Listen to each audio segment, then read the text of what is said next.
What's good, sports fans? Are you ready to elevate your live entertainment experience? Well, let me introduce you to SeatGeek, an amazing platform that connects you to your favorite events while saving you money. With SeatGeek, you can easily find tickets for sports games, concerts, and so much more, all in one place. The interface is user-friendly, making it simple to browse and compare prices. And one of the best features is the interactive seating chart. You can see exactly where you'll be sitting and how much you'll be spending, ensuring you get the best value for your money. But here's the best part. Check this out. By using my promo code, ChalkItUpSports, you can enjoy a one-time $20 discount on your first SeatGeek order. That's right, $20 off your first SeatGeek order. Imagine catching that thrilling game or concert without breaking the bank. It's a win-win situation. Plus, you'll be a part of a community of fans who eat, sleep, and breathe live events just as much as you do. So what are you waiting for?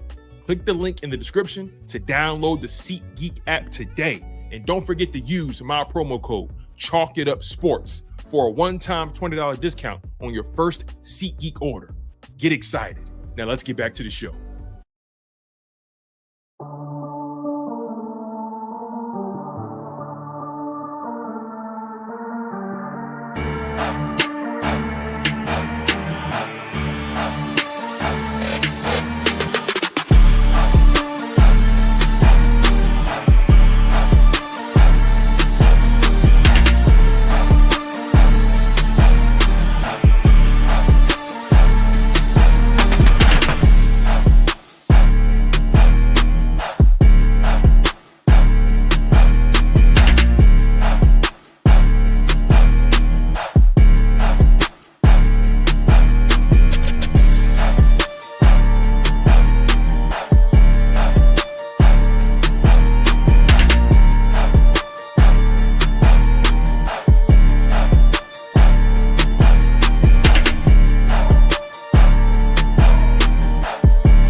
Yeah. What's good?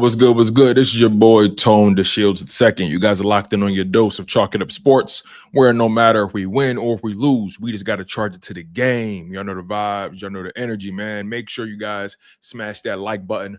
Make sure you guys are subscribed to the channel. We have a lot to get into. We got a lot to react to, you guys. And we are blessed. We are highly favored. We are fortunate to be experiencing a Victory Monday. And we came very close to not experiencing that. Let's call it like it is, Philadelphia. Let's call it like it is. We're this close to not experiencing Victory Monday. But nonetheless, like Jalen Hurts said, there's no such thing as luck in this league. You make your own luck. You put yourself in position to make the plays happen. You put yourself in position. There was nothing lucky about what the Philadelphia Eagles did yesterday. They locked in and they took control of that football game against, I would say, a conference rival in the Los Angeles Rams.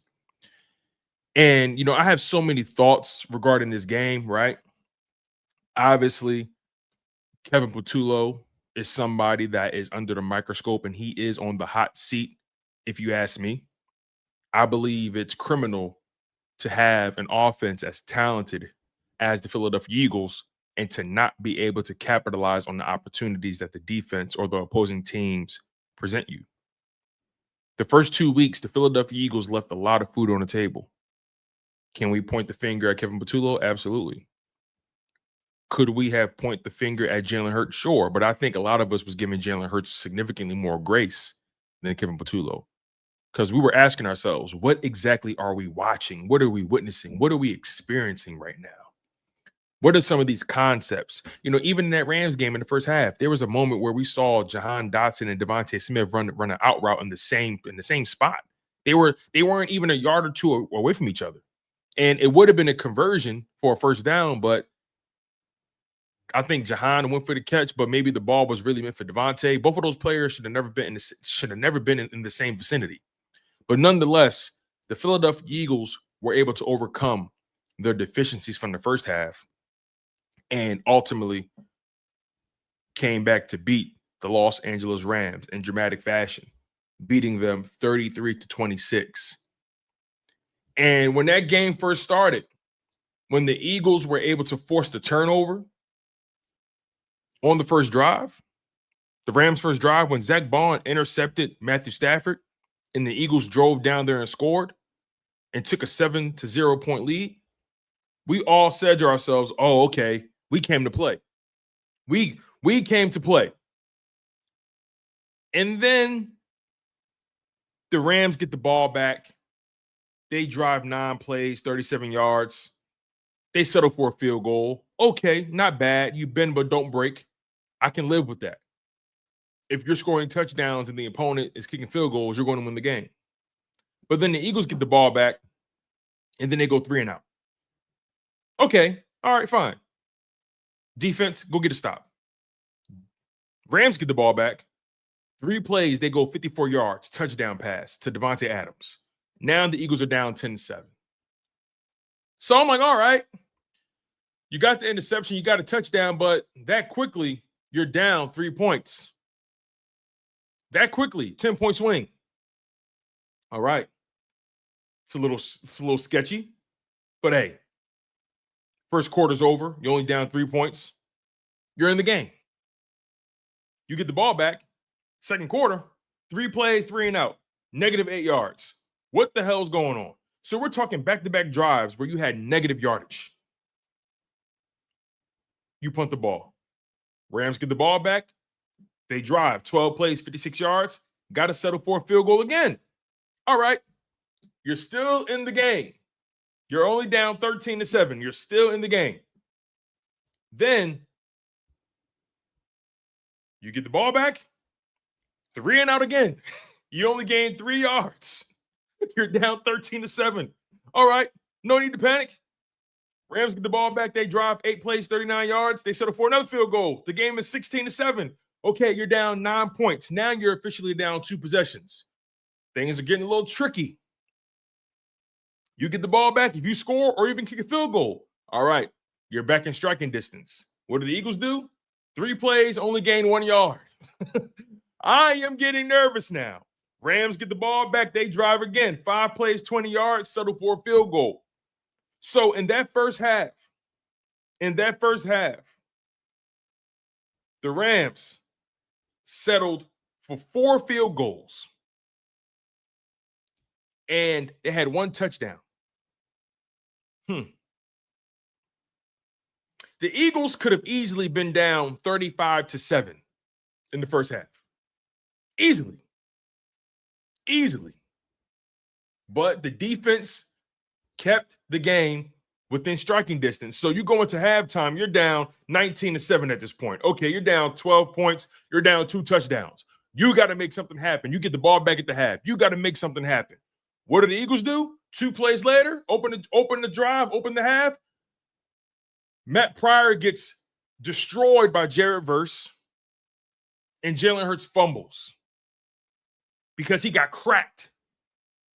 I couldn't even blame Jalen Hurts. Matt Pryor didn't give him a chance. Need I remind you, Lane Johnson went out in the first quarter with a neck injury, a stinger. He claims he'll be fine for next week. We will see. But Matt Pryor was a liability the entire first, second, and beginning of third quarter. What did the Rams do after they recovered that fumble? 1 play, touchdown. Eagles are down 26-7. They're down 19 points. This game is looking like it's dire. This game is looking like it's over. And I'm saying to myself, Matt Pryor is not a right tackle. He's a guard. He's a guard. You can't leave Matt Pryor on the island. He's not that good. He was cut by the Eagles many times. The Eagles traded him several years ago for a reason. Now, granted, he's made a living in the NFL as a rotational guard. Specifically, he has some snaps at tackle, but he's really a guard. But Big Fred comes in and saves the day. Big Fred takes over at right tackle. Fred Johnson was on the team last year. He came in for crucial reps for Jordan Mailata when he was hurt at left tackle. Remind you, Fred Johnson took no right tackle snaps.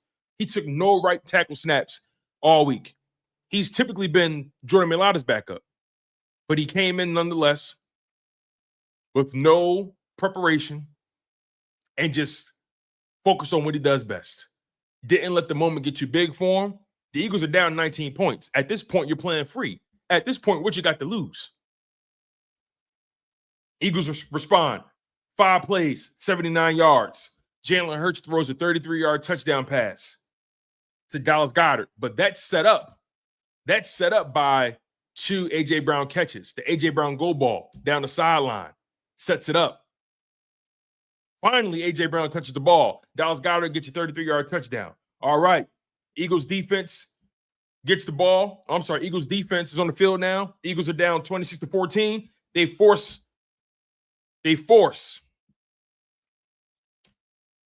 the Rams off the field. 3 and out. They punt the ball. Eagles get the ball back. They drive. 13 plays, 87 yards. Touchdown. A.J. Brown gets the back shoulder throw. Beautiful. And remind you, I'm watching this game and I'm saying to myself, yo, they are converting some difficult yet crucial third downs. The Philadelphia Eagles were not in any sort of third and short situations throughout that game. For the most part, they lived in second and long, third and long. And Jalen Hurts, A.J. Brown, DeVonta Smith, they're converting these very difficult third down scenarios, these very difficult second down scenarios. A.J. Brown is getting it done in his one-on-one situations, making Emmanuel Forbes look like a little boy. Who else? What's that other corner? His last name is Williams, number 31 for the Rams. Number 31. He out there flopping on the touchdown catch to A.J. Brown. What's his name? Let's see if I can find it. Darius Williams, flopping, looking silly. Nonetheless, like I said, Eagles drive, 13 plays, 87 yards. They close the gap, 26-21. All right. Now we got a game here. And I'm going to get the super chat, you guys. Trust and believe that. Now we got a game here. We're in the fourth quarter. Rams feeling that pressure. They're driving. 8 plays, 23 yards. They try to go for it on fourth down. Jordan Davis comes up big time. Big time. Turnover on downs. Eagles get the ball back. Eagles go 4 plays, only get 3 yards. They turn the ball over on downs. So now the Rams pretty much get the ball back where they started. They're in field goal range. They go 7 plays, 32 yards. They settle for the field goal. What happens? Jalen Carter and Jordan Davis block the kick. Eagles get the ball back. Now we got momentum. Now Rams fans are looking a little sketchy. Now that Rams sideline, things getting a little tight. They starting to clinch. Eagles go 17 plays, 91 yards for the money drive. The drive for all the marbles. You don't get this drive, the game is over. You only got 2 timeouts. Eagles go 17 plays, 91 yards, in 6 minutes and 54 seconds. They get to the goal line. 4th and goal. You got to have it. What does Jalen Hurts do? Drops back, finds DeVonta Smith. Go ahead, touchdown. They go for the 2-point conversion, but they fail, unfortunately. Now you're only got 1 point. You convert the 2 points, you up 3 points. Now you got a little bit of a safe zone here. If the Rams make the field goal, you're going into overtime. But no. That's not how the football guys would have it. Eagles up 1 point. Rams are driving. They get in field goal range. I'm saying to myself, yo, hey, we're going to lose this game on a go-ahead field goal. The Eagles are going to lose the game on a go-ahead field goal. They gave it their best shot. And what ends up happening? Jordan Davis and Jalen Carter, they line up. They say something to each other. The Rams center or the long snapper snaps the ball. It's a good hold. And what does the kicker do? He tries to kick a line drive, and Jordan Davis blocks it. Scoop and score. Take it to the crib. 61 yards. Game over. Eagles win 33-26. What a story. What a game. What an experience. And I'm watching the game, and I'm saying to myself, why can't it look like this all the time? Offensively, that is. That second half was a marvel. That second half was something to behold. That was one of the best Jalen Hurts performances I've ever seen. especially in the comeback. That comeback rivals the Buffalo Bills comeback in 2023 in the downpour, in the torrential downpour, in the hurricane. Eagles wearing the Kelly Green jerseys. Eagles are at home. Eagles are not playing well. Jalen Hurts stages a comeback with A.J. Brown and DeVonta Smith and Olamide Zaccheaus. DeAndre Swift at running back. This comeback rivals that comeback. For different reasons, of course. And I don't know. Something about this comeback made it feel more improbable than that previous one. Just saying. Something about this comeback felt more improbable. And obviously, the gap, the point differential was larger. This is the largest comeback since the Miracle of the Meadowlands. This is the largest comeback at Lincoln Financial Field ever.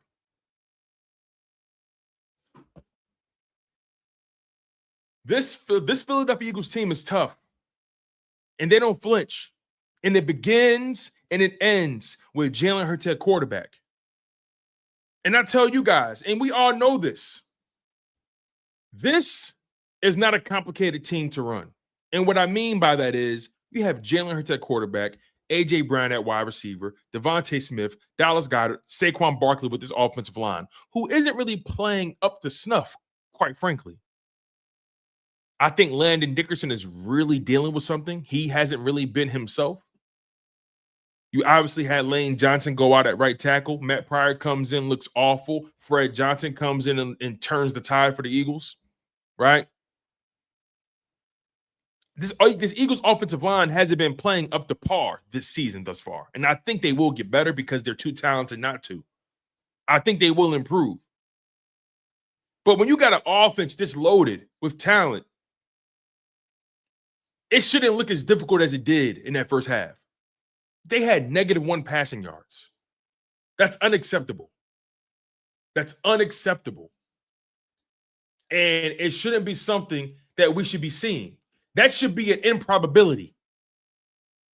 To have -1 passing yards in the first half, and you got A.J. Brown, DeVonta Smith, and Jalen Hurts, and Saquon Barkley, and Dallas Goedert on your offense. That shouldn't even be a outcome. So I look at Kevin Patullo and I say to myself, why are you overcooking this shit? I understand we got Saquon Barkley and we are considered to be a run-first team, but guess what? You got to tweak that. Teams are selling out to stop Saquon Barkley. Teams are throwing everything, the kitchen sink, they're throwing everything but the baby in the bathwater out the window to stop Saquon Barkley. So you have to pivot. You have to give them something else to think about. And when you got Jalen Hurts at quarterback and A.J. Brown in one-on-one situations, you got to take advantage of that. You got to isolate A.J. Brown by himself as the X receiver. You got to isolate him, get him in one-on-one situations, and force the DBs to make a choice. Because you know what happened when A.J. Brown caught that go ball in the third quarter? When A.J. Brown caught that ball, I think that was a 38-yard pass from Jalen Hurts to A.J. Brown. And it put the Eagles at the Rams' 33-yard line. When they did that, the Rams were in single high. After A.J. Brown converts that, what does that force the Rams to do? The Rams completely change how they play defense. Now they go into cover 2, trying to limit A.J. Brown's impact. And guess what? That leaves the middle of the field wide open for Dallas Goedert up the seam. Wide open in between both safeties, right behind the linebackers. Jalen Hurts drops it in the bucket. And Dallas Goedert delivers on a 33-yard touchdown. You see how things open up when you got A.J. Brown and you got DeVonta Smith going? This is what it looks like when you got these guys cooking on a heater. This is what it looks like when you actually are letting your quarterback cook. Kevin Patullo, take your head out of your ass and let these young boys do them. A.J. Brown said it in his post-game interview. He said, when you got killers on this team, you got to let them do their thing. We've been too conservative. And I feel like A.J. Brown has been a good sport about this shit, knowing he's frustrated. But he hasn't made it about him. He's just been patient doing his job. You saw Jalen Hurts on that sideline looking at Kevin Patullo and talking to Jamal Singleton like, hello, this is what we're supposed to be doing, y'all. It's easy money. We just got to go take it. The way the Eagles performed in that second half spoke tremendously about the championship medal they have. That's what you call championship DNA. Every team doesn't have that. A lot of teams don't have that. Matthew Stafford has that. That's two situations where he's put his team in position to win the game against the Eagles. And what happens? The Eagles defense steps up because they got that championship DNA. But also in this game, Matthew Stafford had opportunities to put the game away. Couldn't do it. Completed only 54% of his passes. Only threw, if I'm not mistaken, he threw 2 touchdowns, had an interception on the first drive. You can't turn the ball over against the Eagles. You can't keep kicking. You can't keep settling for field goals.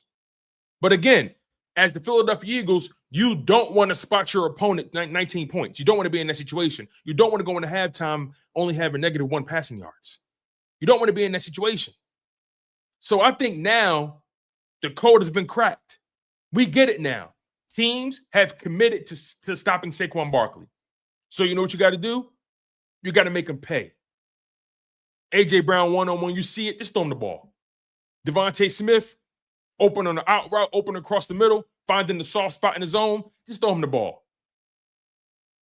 Dallas Goedert, open up the seams, just throw him the ball. Saquon Barkley on that Texas route, just throw him the ball. On that wheel route, just throw him the ball. You got guys that can really catch the ball on this team and that are dominant and that are physically imposing.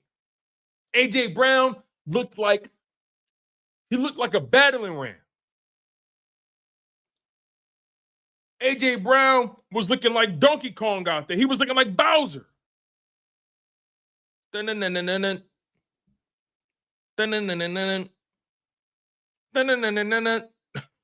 You feel me? And Smitty with the go-ahead game-winning touchdown. I mean, you have legit blue-chip players on this team. Blue chippers. National champions. Top 3 guys at their position. Kevin Patullo is not that difficult. So this second half, and if you notice in the second half, they went up tempo, which makes me feel like Jalen Hurts was doing a lot of the play calling there. And obviously Kevin Patullo was calling some plays, right? He had to be calling some plays. I know yesterday I said I can't give him no credit for that win. And I really, really don't want to, but I think it's unrealistic to say he wasn't calling any plays in the second half. I think that's just unrealistic. I was emotional yesterday. It comes with the territory.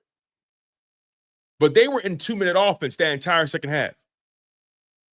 And Jalen Hurts was just carving them up, surgical, making it happen with his legs, but most importantly, making it happen from the pocket. And the Rams were blitzing. The Rams were throwing everything in the kitchen sink to throw Jalen Hurts off his game, and they couldn't get it done. And Jalen Hurts was getting beat up in that first half. He was getting beat up at the top of the third quarter. Stay calm, stay cool, stay collected, and lead your team to the victory. This is not something that should be this difficult. A.J. Brown, let me look at the box score real quick with you guys. A.J. Brown. Well, first of all, Jalen Hurts. Jalen Hurts went 21 for 32, completed 65.6% of his passes, averaged over 7 yards an attempt, 3 passing touchdowns, no interceptions, a 117.4 passer rating. He also had 9 carries for 40 yards, averaging over 4 yards a carry, and 1 rushing touchdown.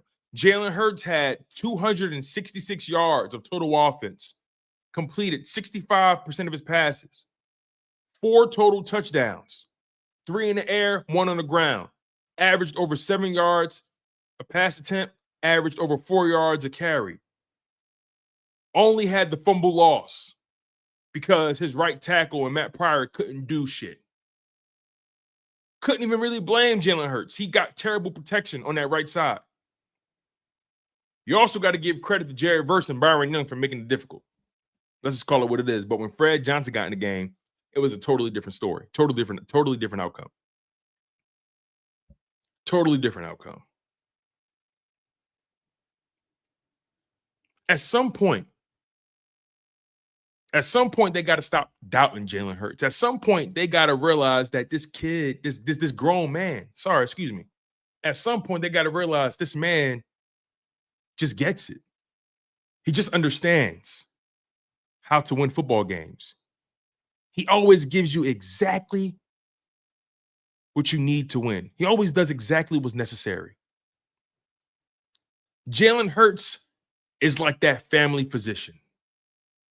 He always gives you what the doctor's ordered. He's always giving you exactly what the doctor ordered. Always. And that's why I have zero doubt in Jalen Hurts' ability to win another Super Bowl for the Philadelphia Eagles. Will it be this year? Hopefully. Will it be next year? We'll see. But Jalen Hurts is going to retire with a grand total of 3 Super Bowls minimum because he has it. He knows how to win football games. He can win from the pocket. He can win with his legs. He can lead men. He's unshakable, unbreakable, impregnable. A.J. Brown, DeVonta Smith, remarkable wide receivers at the position. A.J. Brown in the second half alone, 6 receptions on 10 targets, 109 receiving yards, averaged 18 yards of reception, a touchdown. Longest catch of the day, 38 yards. DeVonta Smith, 9 targets, 8 catches, 60 yards, averaged over 7 yards of reception. You see, DeVonta was a chain mover. A.J. Brown was the world mover. You follow me here? DeVonta Smith was a perpetual chain mover for the Eagles. A.J. Brown was a game breaker. DeVonta Smith also had a touchdown, the game-winning touchdown. And I love the tandem that A.J. Brown and DeVonta Smith are because they play the position so differently.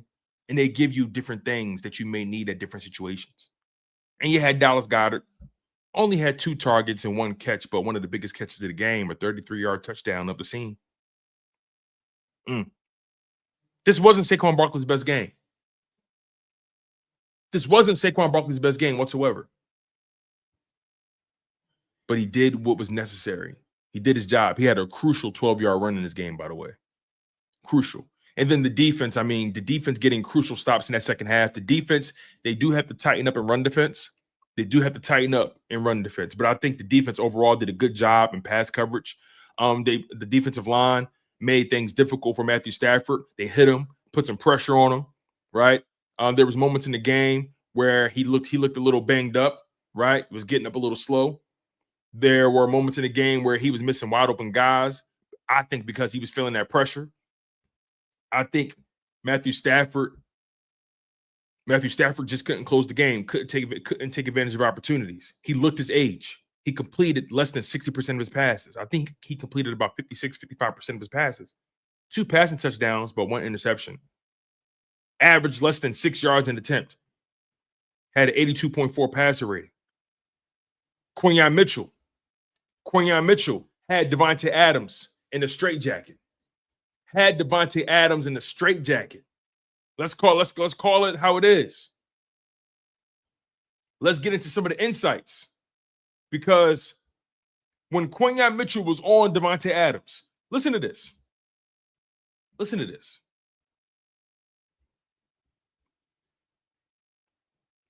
Quinyon Mitchell, according to Next Gen Stats, Quinyon Mitchell shadowed Davante Adams in week 3, aligning across from him on 27 of 34 routes.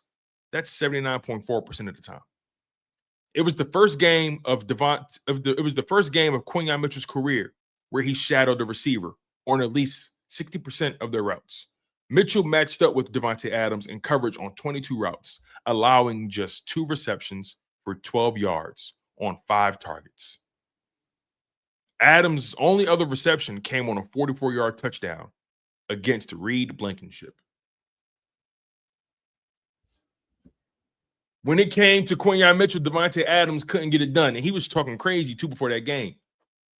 He was saying, hey, he's a good young player, but I'm going to show him some things he ain't seen before. I think not.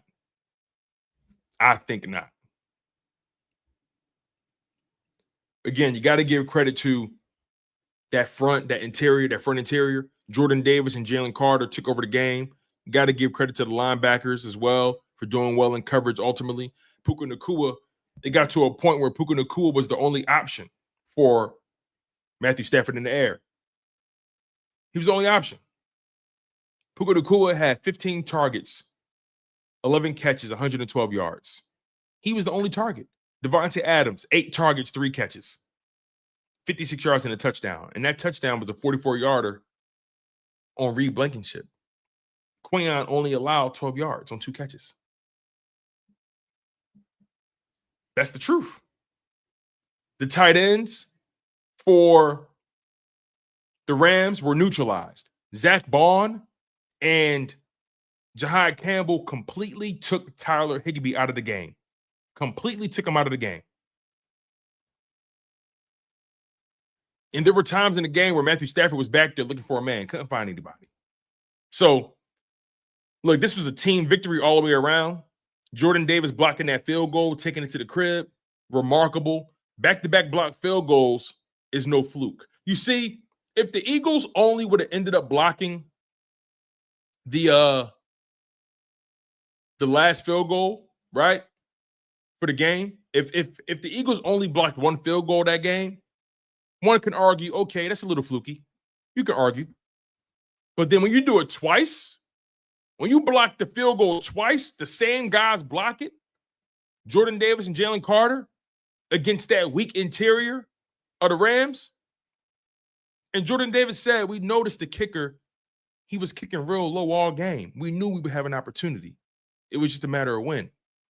When you allow Jordan Davis and Jalen Carter to block their kick back-to-back times, that's not a fluke. That's a trend. That's preparation. That's not luck. That's forcing the issue.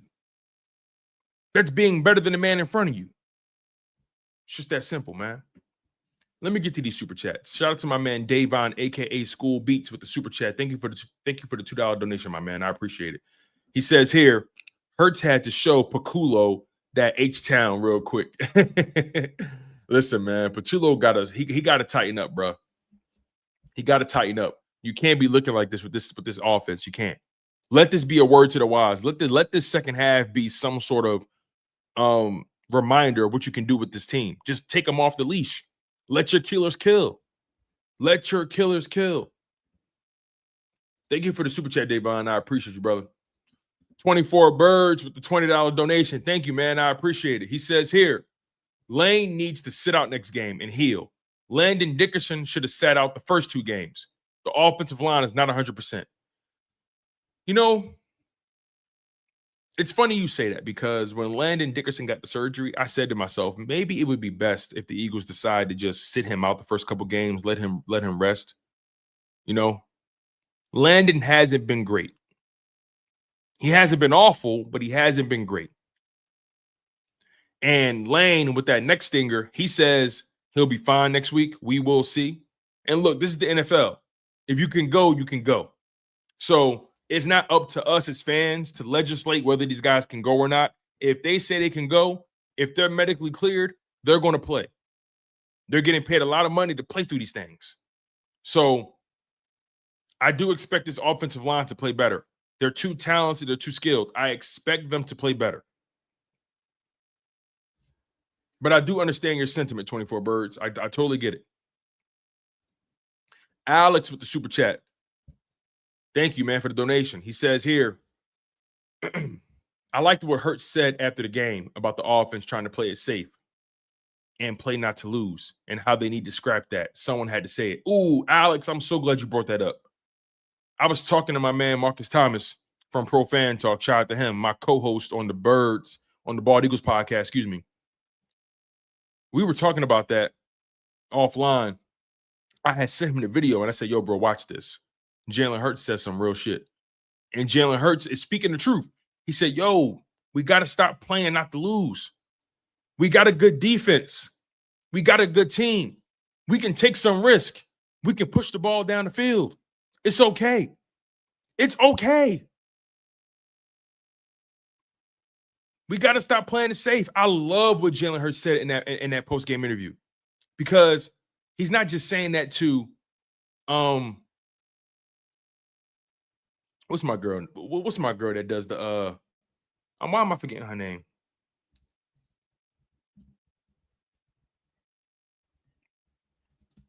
What's her name?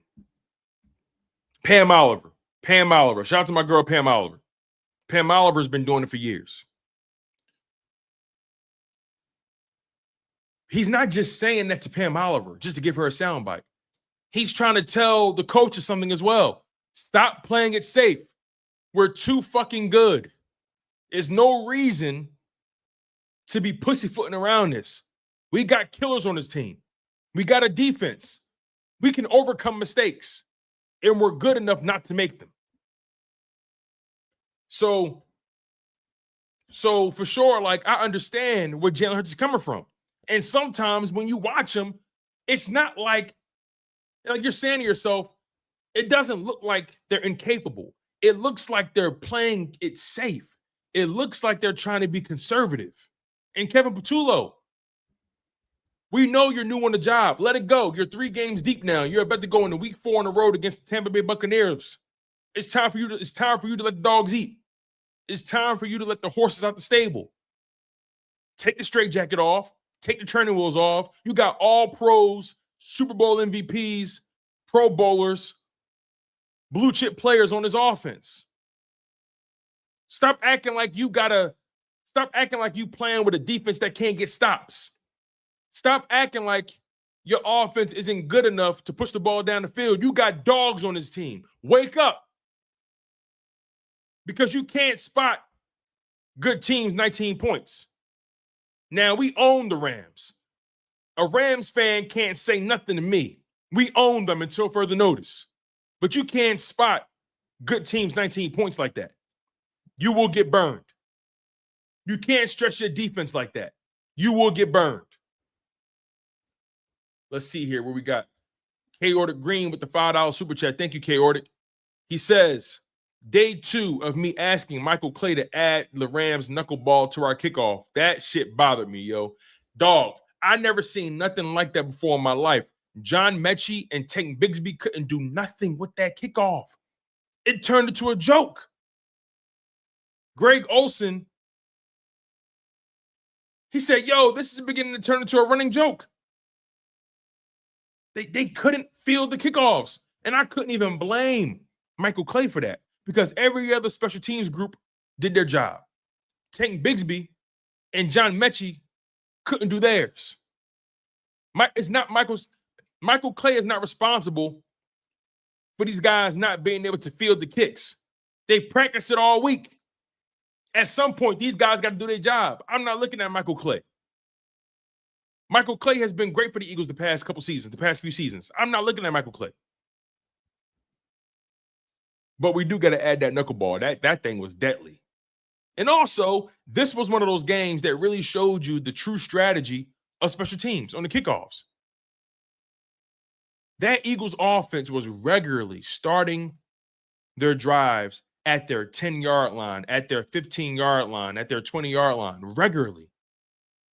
That Eagles offense rarely had short fields. They had to drive the entire field. Meanwhile, the Rams were regularly getting the ball on the 45-yard line, on the 35-yard line, on the 50-yard line. And that Eagles defense still stepped up and held them to field goals. Come on, man. Come on. Alex with the $4.99 super chat. Thank you, Alex. She says, Adoree Jackson and Jacorian Bennett could miss this week. Ringo and McWilliams up next. Also, Quinyon had Devontae Adams and Quinyon Bay cell block 1 because he only had 1 catch after the touchdown. That's a fact. He actually had Oh, no, you're actually right. Prior to the touchdown, I think he had one catch, right? Prior to the touchdown. That's a good point. So, yeah, after the touchdown, he only had one catch. Quinyon locked him down. But, yeah, Adoree had went down, I think, with an ankle injury, and I think Jaquarian Bennett had got banged up as well. But at this point, you know, here's something we got to keep in mind. Chris Godwin won't be available for the Buccaneers this week. He's still recovering from an injury. And I think Mike Evans is dealing with a hamstring that he suffered in the game against the Jets. So the Buccaneers, they could be without their number 1 and number 2 receivers. Now they do got this young kid named Igbuka, whatever his name is. He's a rookie. Let me see if I can find out who this kid is. He's good. He's good, man. Where is he? Here he is. Emeka Egbuka. He had 8 targets, 6 catches, 85 yards. They also got Sterling Shepard on that team as well, who's been catching a lot of balls for them. So, you know, Mike Evans, he demands a lot of attention, and he may not be available next week. But Emeka Egbuka can play, and Sterling Shepard has been a good player for them.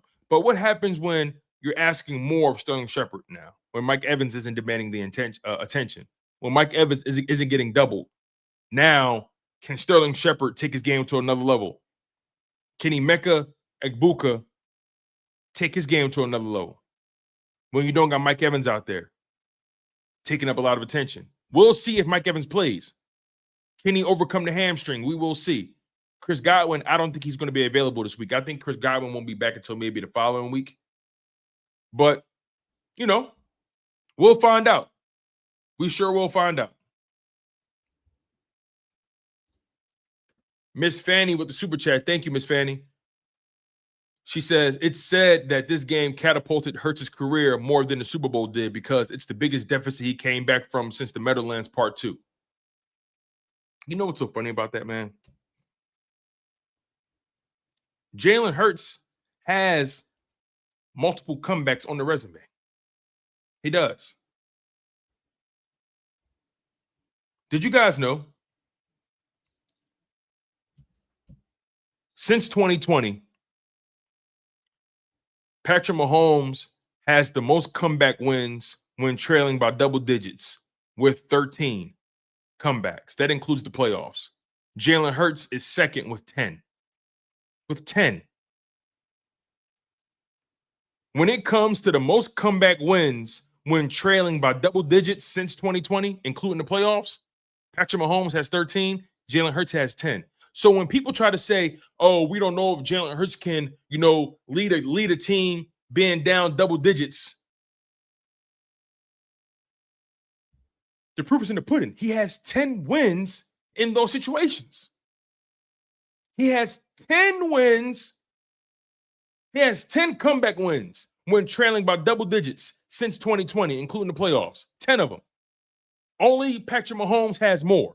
So that narrative that people try to spew, oh, you know, I don't know if Jalen Hurts has it in him to come back from double digits. I don't know if Jalen Hurts can, you know, gunsling his way to a victory. He's proven that.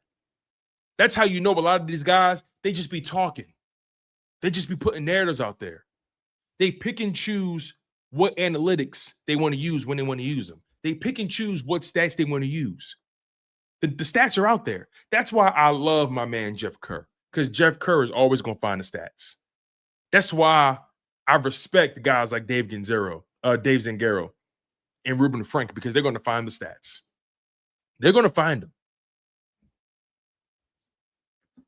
They're going to find them. Jalen Hurts did something we ain't seen in a long time. Seriously. Jalen Hurts is inflappable. He stays here all the time. He never gets too high, too low. Even when Jordan Davis blocked the game-winning field goal attempt, when he blocked it and took it to the crib, Jalen Hurts didn't flinch at all. He didn't flinch. You know what he said after the game to Jordan Davis? He said, you know what's so funny, bro? I knew you was going to block it. He said, I had so much faith in those Georgia boys. I had so much faith in you and Jalen Carter. I had so much faith. He said, now, I didn't know you was going to take it to the crib. I didn't know that. But I knew I knew they would block it. Hurts on the sideline didn't even flinch. Everybody else on the sideline excited, going crazy. My man just stoic. Didn't even blink. Jalen Hurts is one of one. I'm at a point now where I don't care what the scoreboard says. I trust Jalen Hurts to get the W. I trust Jalen Hurts to get the W.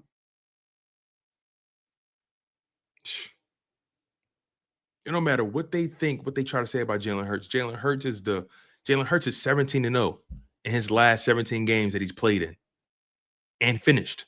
He's 17-0. 17-0. In his last 17 games that he's played and started in. 17-0. And the Eagles are 19-1 in their last 20 games. That's elite shit. Not even your favorite quarterbacks got that kind of record. Not even the quarterbacks they like to glaze can do it like that at that high of a level. Jalen Hurts is playing a different game. He's playing for legacy. He's not playing for your fantasy football team. He's playing for legacy. At some point, these guys got to start understanding that. This man is an all-pro, a Pro Bowler, a Burt Bell Award winner, a Super Bowl champion, a Super Bowl MVP. And he's outplayed your GOAT in 2 different Super Bowls. And he should have beat him in both. But it's all good. He dog-walked him in one. Walked him down. Walked him down like he owed him something. Make sure you guys smash that like button. Make sure you guys are subscribed to the channel, man. I really do appreciate the love and the support, man. You guys have been phenomenal today. Let me look at this right here. We got over 200 people locked in between Twitter and YouTube. We got 174 people watching on YouTube. We got over 60 people watching on X. Make sure you guys retweet the live stream. Make sure you guys hit the like button in the live stream as well. I really do appreciate that. That helps my Twitter page grow. That helps the live stream grow. That helps the channel grow. On top of that, all of you guys on YouTube, make sure you guys smash that like button. We got to hit 100 likes. We got to get to 100 likes. We got over 170 people watching on YouTube, and we only got 76 likes. That math not mathing. So I need you guys to do me that solid. Smash that like button. Your job is easy as a consumer. All you got to do is sit back, relax, drink your little drink, eat your snacks, smoke you a joint, and relax, baby. Maybe you like edibles. Who knows? Who knows? Whatever your twist is, you know. Maybe you like to listen. Maybe you'd like to listen to the show and read yourself a good book. Maybe you driving. Maybe you're a truck driver. Maybe you driving for Amazon. Maybe you a cook. Maybe you a chef and you like to have this plan in the background. You feel me? Maybe you're an educator and you in your office hours and you listening to the show, relaxing, grading papers. You feel what I'm saying? Maybe you got a cold and you in the bed right now with your feet up, with your soup, your Campbell's chunky soup next to you, with your Pedialyte to your left. Whatever it is, you know what I mean? My blue collar workers, my white collar workers, you feel me? Maybe you like road trips. And you got me rolling on the road trip. I love it. You feel me? Shout out to my first responders. Shout out to my doctors and my nurses. Shout out to my factory workers. Shout out to my my postal workers. Shout out to my educators. Shout out to my students, my truck drivers, my delivery people. Shout out to the Uber drivers, the Grubhubbers, the Door Dashers. Shout out to y'all. Shout out to my stay-at-home dads. Shout out to my stay-at-home moms. You feel me? Yeah. Yeah. Shout out to y'all, man, for sure. For sure. Shout out to my cooks, my sous chefs. Shout out to my custodians. Shout out to my people that work in the daycare systems. You know what I'm saying? Yeah. Shout out to y'all. Shout out to my mental health professionals. Shout out to our therapists out there, our psychiatrists, our counselors. You feel me? Shout out to y'all. Shout out to the SEPTA workers too, Private, for sure. For sure. For sure. A thankless job. You know what I mean? I appreciate y'all, man. Shout out to my soldiers holding it down overseas. Shout out to my soldiers. Shout out to my soldiers holding it down stateside. You know what I'm saying? Shout out to our veterans.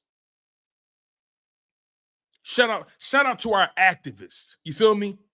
Shout out to our activists holding it down. Yeah. We appreciate y'all. We appreciate y'all. The show does not go on without the people. You dig me? Let me get to these super chats real quick. My man Roland with the $5 donation. He says, low-key, I think Jalen Hurts was mad the team was even in a position to where we got to block a field goal to win the game. Absolutely. You know he was. You know, it's exciting. It's fun, like, at the end. But, like, Jalen Hurts is the kind of guy, like, he looks at it from the perspective of, why are we even in this situation to begin with? We're better than this. We should have beat this team ass.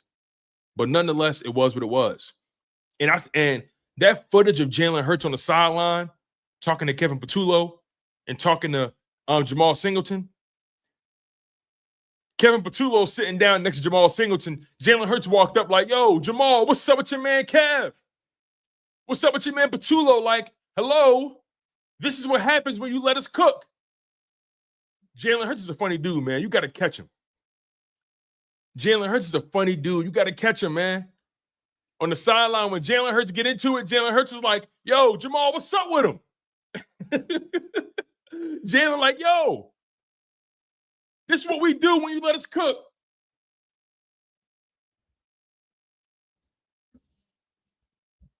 Marcus Williams with the super chat. Thank you, Marcus, for the donation. He says, Hurts is the greatest Eagles quarterback of all time. Bro, I'm willing to say that too, bro. I don't care what nobody say. I'm willing to say that. I'm willing to go there. I'm willing to go there. Alex with the super chat. He said Isaiah Rodgers got the highest PFF grade ever with a 99.9. Bro, when I saw that. Isaiah Rodgers was balling out of control. To this day, I ain't gonna lie, man. When you think about the money you spending on Adoree Jackson, the money you spending on Jacorian Bennett, the money you spending on Keely Ringo, you should have just paid Isaiah Rodgers. The money that the Vikings gave Isaiah Rodgers is criminal. He is outperforming that contract with flying colors. And honestly, he did the right thing signing a 2-year deal because now he could force their hand and get a re-up. He could probably force their hand after this season and try to get an extension. He probably can. But letting Isaiah Rodgers go was a grave mistake. I didn't like the move when it happened because I felt like Isaiah Rodgers was somebody we could bring back. I really felt that way. I felt like Isaiah Rodgers was somebody you had leverage on. He didn't start the whole season. You believed in him when nobody else did. So you won the Super Bowl with him. His heart was in the city. You had him. And you let him walk. Man, shout out to Isaiah Rodgers, though, man. Shout out to him. The Eagles could have paid him. They should have paid him. The money he paying right now, the money he getting paid right now, it's ridiculous. G Dragon with the super chat. He says, one more ring, and it's the era of Hurts and Mahomes. Facts. That's a fact. One more ring, and it's the Jalen Hurts Mahomes era. There's one more ring, and there's only one rivalry we will acknowledge. One more ring, And this is the only rivalry we will put some respect on. Jalen Hurts got 2 Super Bowls in the Mahomes era, while Josh Allen, Justin Herbert, and Lamar Jackson can't even get past him. Oh, yeah. Oh, yeah. For sure. One more ring, and you got to put him in the Hall of Fame. One more for sure. He may not be. Now, first ballot or second ballot, debate that if you want. But one more ring, he's going to the Hall of Fame. For sure. Thank you for the super chat, G-Dragon. I appreciate it. Brian Biding says we have to worry about Tampa. You know what's so funny about that, Brian? I'm not worried about Tampa. Want me to tell you why? Because I've seen their games. And I'm paying attention to who they're beating. I'm paying attention to who they're playing against. They're not beating anybody. They haven't beaten anybody. Falcons, Jets, and who else did they play? Who else did they play? Think about it. Falcons, they beat them by 3. The Texans, they beat them by 1. The Jets, they beat them by 2. Their last 3 games, they've only beaten their opponents by a combined 6 points. And it took a final game-winning drive. It's taken game-winning field goals. They haven't beaten anybody. And that Texans defense held the Buccaneers to 20 points. 20 points. What you think the Eagles defense going to do? I'm just keeping it a buck with you. No pun intended. The Buccaneers don't scare me like some people. I don't buy into that Buccaneers juju. I don't buy into that. I don't buy into the Buccaneers hype. I don't buy it. Now, Baker Mayfield, he's playing pretty good football. I like Baker Mayfield. I ain't got nothing bad to say about him. But when I just think about the past 3 teams they played, how they've won, what it's taken, dog, the Eagles can beat them. All they got to do is play their game. The Eagles can pass on them. All the Eagles got to do is do what they did in that second half. Be aggressive. That's all they got to do. Seriously. I'm not buying that Buccaneers hype. I'm not scared of them. I'm not buying it. Make sure y'all smash that like button. Make sure you guys are subscribed to the channel. We're going to get out of here in a few minutes. But again, I just wanted to emphasize with you guys that it's simple when it comes to the Eagles. It's very simple. Let Jalen Hurts and A.J. Brown and DeVonta Smith cook. Saquon Barkley has been targeted by every team these past 3 weeks. They are doubling down, tripling down, quadrupling down on trying to stop him. So therefore, if I'm the Eagles, I'm going to take advantage of that, and it's going to be bombs over Baghdad. I'm hitting A.J. Brown on one-on-one. I'm taking advantage of DeVonta Smith one-on-one. I'm taking advantage of Dallas Goedert up the seam one-on-one. I'm taking advantage of that. Simple as that. When A.J. Brown is cooking, this offense is unstoppable. I know we talk about what Saquon is cooking, but when A.J. Brown is cooking, that opens this shit up to a whole new level. So I think that second half should tell you what the Eagles need to do until defenses loosen up on Saquon. Because here's the thing. When you carving them up like that, they're not gonna have any choice. They ain't gonna have no choice but to loosen up on Saquon. Notice how in the fourth quarter or in that second half, when the Eagles did get a ball to Saquon after passing the ball more, things opened up a little bit. So, and also, I want to see us incorporate some quarterback runs a little bit more, right? You know, the first 2 games we had none. You know, last season, I feel like Kellen Moore would use the quarterback draw as a bailout. Whenever he didn't have a good play to call, he would just call a quarterback draw and hope Jalen Hurts does something spectacular. But we abused it at that time. I feel like we can weave the quarterback draw or the quarterback keepers. We can weave that into the game plan because it's moments where I've seen if Jalen Hurts just keeps it, he's going 15, 20, 30 yards down the field. So I think we got to find a way to utilize it in its proper spots. Perfect example. when the Eagles were first and goal on the game-winning drive. He gave it to Saquon. If he keeps it, he's going to the crib. So I just think the Eagles, the answers to the test are right there. Kevin Patullo, the answers to the test are right in front of you. Your players are telling you. You got killers on this team. Let them kill. Simple as that, man. Make sure you guys smash that like button. Make sure you guys are subscribed to the channel. You guys have been phenomenal, as always. You guys have been holding it down on X. You guys have been holding it down on YouTube. Make sure you guys retweet the show. Make sure you guys hit the like button on Twitter as well. Make sure you guys reply, comment below on Twitter. I want to get y'all thoughts. You know what I'm saying? Also, my people on YouTube, make sure y'all continue to smash that like button. Make sure you guys are subscribed to the channel.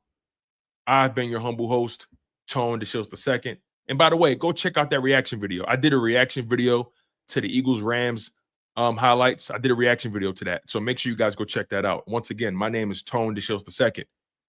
And I've been your humble host on Chalk It Up Sports, where no matter if we win or if we lose, we just got to charge it to the gang.